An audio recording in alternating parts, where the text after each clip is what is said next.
Welcome back to Inspire and to part 2 of my conversation with Mr. Dinesh Kothari. If you missed part 1, you will want to catch it. We traced his journey from arriving in the UAE with $8 to building some of the most respected schools in the region. Today, we go deeper into the values that drive his work and the qualities he believes every child, including those in our IBPC family, should develop, and his advice for professionals and parents here in the Gulf. Dinesh ji, you often speak about value-based education. For our audience, many of whom are parents of the children of your schools, what does it look like on a day-to-day basis to live these values? Very interesting question. Ramiji, to be honest, you can't teach values. You have to practice them. So what we make sure in the school is that children are given the exposure so they learn empathy. So they do social service. We take them once in a while. And when they see what's happening and they help people, for example, since we are a school and there are not really poor people here, so we take them and they teach some of in the labor camps how to operate a computer. When they see the living conditions, they realize that how fortunate they are. That's one value. Second most important thing is we talk to them, our teachers talk to them from time to time, that integrity is something that they should not be compromising. And we are very lucky to say, because when we have inspections from KHDA, one comment we always get, the students of your school are absolutely best mannered. Oh, and we get wonderful. triple star on that. So that is how you make sure the children get to learn. See, religion, obviously nobody teaches here except Islamic. We have to teach to Islamic Muslim students, that's mandatory. But other than that, the real values come from their empathy, the real values come from teamwork. They work with each other, that they are not there to pull down them. And it's not only students, it starts both ways. Even teachers have to practice it. Because for a student, the only person who is correct is teacher. Parents may not be right. My miss is never wrong. When she says this or he says this, then they are correct. So we make sure that our teachers also follow these practices and they bond well with each other. We have a lot of programs within the school. I can talk till the cows get home, but we have programs within the teachers that creates bonding. Students watch it, they see it. So as I said, values cannot be taught, they have to be practiced. Indeed. In fact, as the saying goes, practice what you preach. Exactly. So what you've said resonates with that entirely. Exactly. If you could choose one non-academic quality every child in each of your schools should have, what would it be and why? One quality is don't give up. Resilience. Amazing. At the end of the day, there's no journey which is without failures. No journey, anyone. And that's where you train them that don't give up. You'll fall, get up and run. And we are very proud to say that all students are very resilient. Very well. I'm glad you didn't say how to find the best Wi-Fi spot in the house. Yeah. Education today can lean very heavily on grades and results. How do you ensure that your schools nurture both excellence and character? Proof of the pudding is in eating. Our students have done extremely well academically, and they do extremely well in the sports as well. So we ensure that we provide them support. Not only during class hours, post-class hours, they have ability to approach their teachers 24 hours if they have any doubt in their mind. We have a program that a student can write to the teacher any question or query or doubt they have, and teacher has to reply back to them, and this is being monitored. So that's one way we make sure that they have it. Then obviously we invite people from time to time to come and hold classes for them. We do post school hours classes, particularly for senior students who want to go further in the higher education. So we want to make sure that's how we make sure the excellence is maintained. And as I said earlier, our investment in teachers training program, because at the end of the day, they have to be knowledgeable. They have to be conversant with the best practices. And that comes from investment in professional development. So that's where we invest enough money to make sure that excellence is maintained and continuously imparted to the students. Very well. But then prior to training the teachers, it's a question of hiring them. So when you hire teachers and principals, what tells you, yes, this is the person I want guiding our children? I focus on principal because principal makes the team. So I leave it to them because I don't get down to the grassroots level of the hiring teachers. My focus always remains on the principal. Principal should have a couple of qualities. Number one, should be a good leader. We do take references as to how they've been in their previous job or wherever they were in terms of teamwork. Because if a teacher is not able to lead a team or create a team, then he or she may be outstanding academically, but then you don't build a solid faculty. So that's one area that we focus on, leadership quality. Obviously, educational background of the principal, where they come from, what they've studied. Because at the end of the day, learning is coming from what you have learned as well. So we lay emphasis on that, and the references is important. And I can only say one thing, that all my schools have founding principals, still there after 25 years, 15 years. Knock on wood for that. Because they are happy. We make sure that then after they come, we invest in them as well. Very well. So moving away from just schools, Dineshji, you worn many hats: businessman, educationist, community leader, and so forth. How do you define success? And over the years, has that definition shifted? Yes. I'll be wrong if I say no. When I was young and I came here for what? I came here for money. So at that age, success was defined by money. Did you have a house? Did you drive a good car? Did you live comfortably? Did you go on overseas vacations? That was success. That this man is successful because he has a beautiful apartment in Malabar Hill or in Dubai, wherever it is. But as you grow, you realize that is not necessarily success. Then your reputation becomes your success. Then you start preserving that. Therefore, you change your definition, that you want to give back. So when you're able to give back, you think, yes, I have done something better in life, that I can share something what I have with others. So true. This can only come from someone who's seen success time and time again, who's lived that, who's been there and seen all of it. Thank you, sir. Also, Ramesh, sorry, before you ask me next one, I came from a background where, as I told you, we're not opulent family. Therefore, the joy of sharing becomes very different.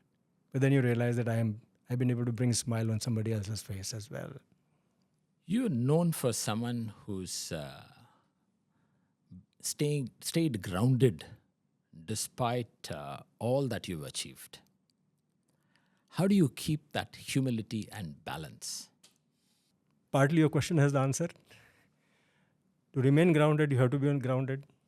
It's important that your roots are deep enough. I think I have ensured my roots are still grounded and deep enough with my culture, with my heritage, with my country. When you remain rooted with your heritage, with your pedigree, with your culture, then you automatically remain grounded. It's only a dry leaf which flies.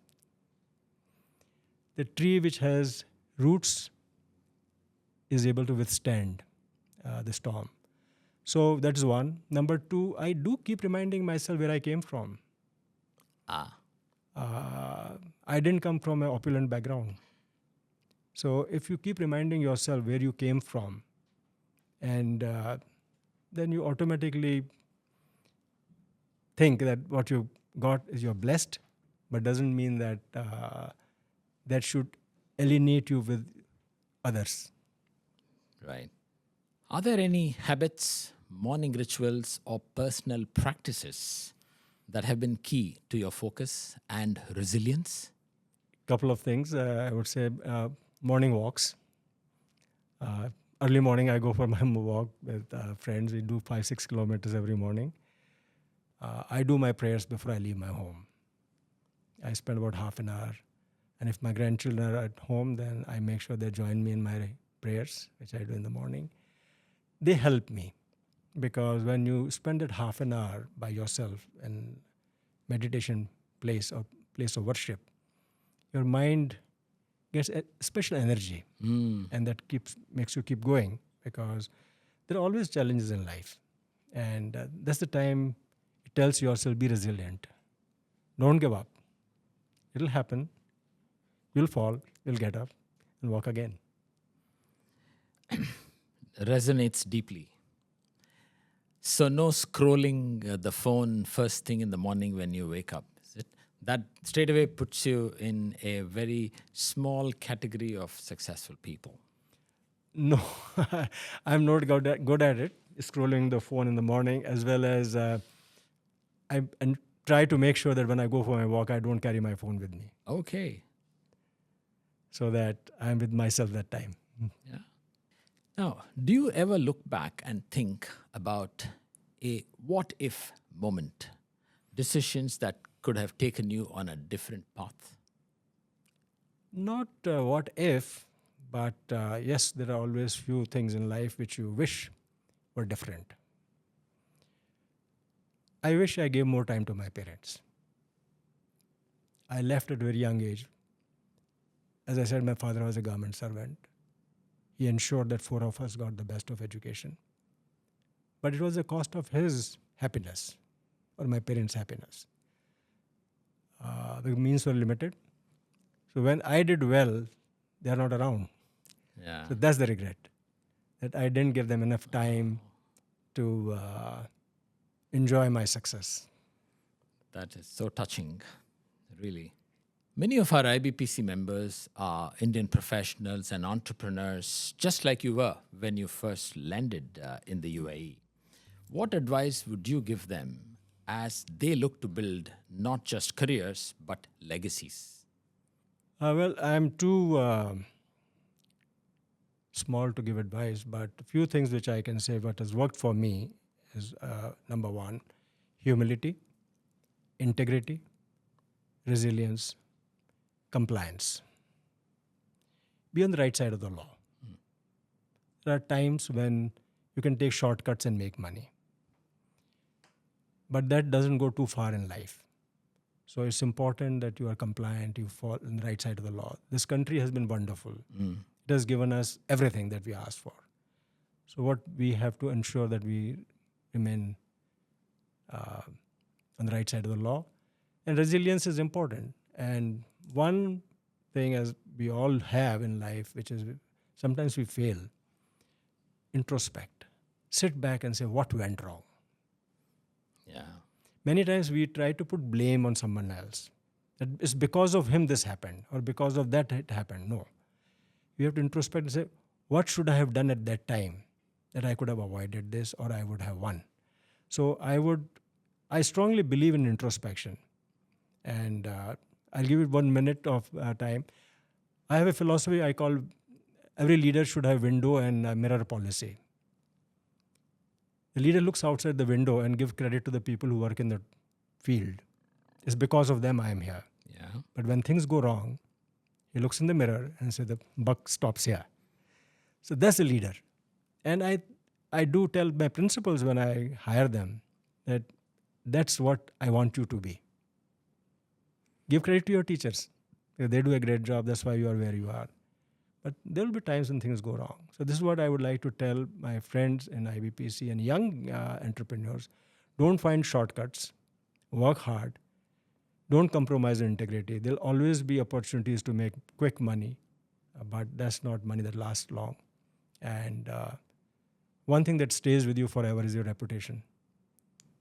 Success and money doesn't stay forever. Window and mirrors. That will be my takeaway. The 1 minute leadership learning for the day. Now, for the young people who are watching perhaps together with their parents, what would you say if they are thinking about a career in education? Not just as a job, but as a mission? It's a beautiful question, but as I said, again, the question has the answer. It can't be a job. It has to be a mission and to be blended with passion.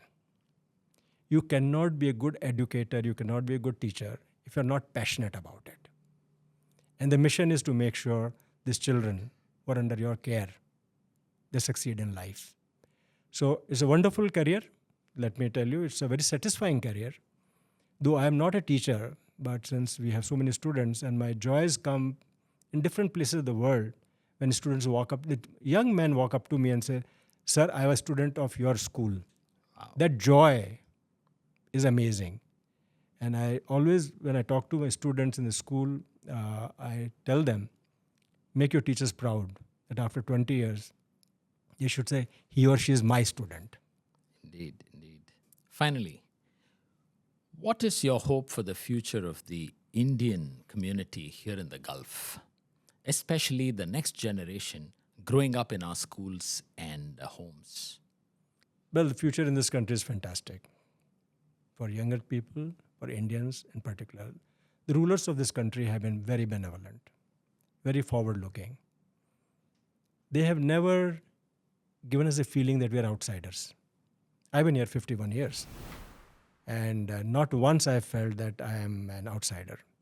So a country which welcomes you so beautifully well, with so much warmth, you can only do well. So as I said, if you follow the right path, be compliant, and be honest, this country has fantastic future. This country is growing.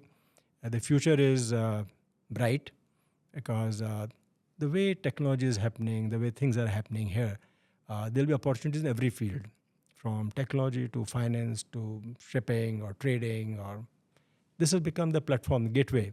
The UAE has become the gateway to many parts of the world. Indeed. For doing business, whether it's finance or consulting or any business. Couldn't agree with you more, Dineshji, because I have lived through most of the period that you referred to.